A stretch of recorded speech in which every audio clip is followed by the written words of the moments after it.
يا رجال، مساء الخير، عاملين ايه؟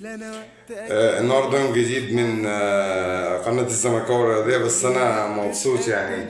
أنا لسه بقول بسم الله الرحمن الرحيم. الدوري بيبتدي، لسه ما نعرفوش. امبارح القرعة اتعملت مش عارف ايه، ولسه بنقول يا بسم الله الرحمن الرحيم، والقرعة لسه بتتعمل، والأندية بتعرف هتلاعب مين في الأسبوع الكام ومش عارف ايه.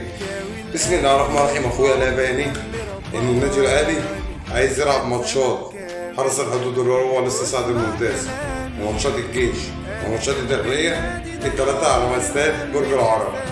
طب ازاي يا عم؟ معلش واحدة واحدة فاهمني يعني. انت دلوقتي حرس الحدود ليه استاد اسمه استاد حرس الحدود في الماكس، اوكي؟ طيب الجيش ليه استاد اسمه الجيش، صح كده ولا انا كلامي غلطان؟ الداخلية بتلعب في استاد السلام اللي حضرتك كنت مأجره، وكنت بتضحك على جماهيرك يا خطيب، وكنت بتقول لهم ده استاد الاهلي، واللعيبه كانت تروح تاكل الشيبسي في الاستاد ويلموا الشيبسي ويحطوه في الباسكت. ليه بقى ده بتعملوا كده عيال؟ عشان ده الاستاد بتاعنا ولازم يبقى نظيف، اللي هو استاد السلام اللي انت خدت حق انتفاع 20 سنه، فاهم انت؟ وبعد كده رحت سايبه وما كملتش 8 شهور وسبته، فاكره؟ استاد السلام. فده المفروض بيلعب في الداخليه. بقى عند كل نادي مع حراس الماكس، معروف عندنا هنا في اسكندريه الماكس.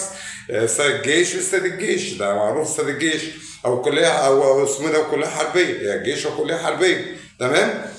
الداخليه معروف بتلعب في استاد السلام اللي هو استاد الجيش برضه. انت بقى سبت كل ده ولسه بنقول بسم الله الرحمن الرحيم، وعايز تروح يا اسطى تروح تلعب كل ماتشاتك في استاد برج العرب. طب فهمني يعني هو انت يعني بميتين اهلك؟ هو انت يعني الرئيس بتاعك مثلا المشير حسين طنطاوي؟ يعني انا عايز افهم، انت الرئيس بتاعك محمود الخطيب ولا مثلا مشير حسين طنطاوي؟ عشان نبقى فاهمين يعني ليه يعني.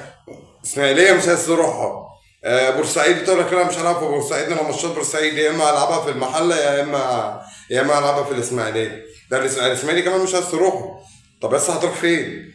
يعني انا كزمالك لو اروح اسماعيلي وهروح محله وهروح انبي، هروح لها الجبل الاخضر وهروح يعني كل الفرق هروح لها، فاهم انت؟ طيب انت عايز كل الماتشات تتلعب في القاهره؟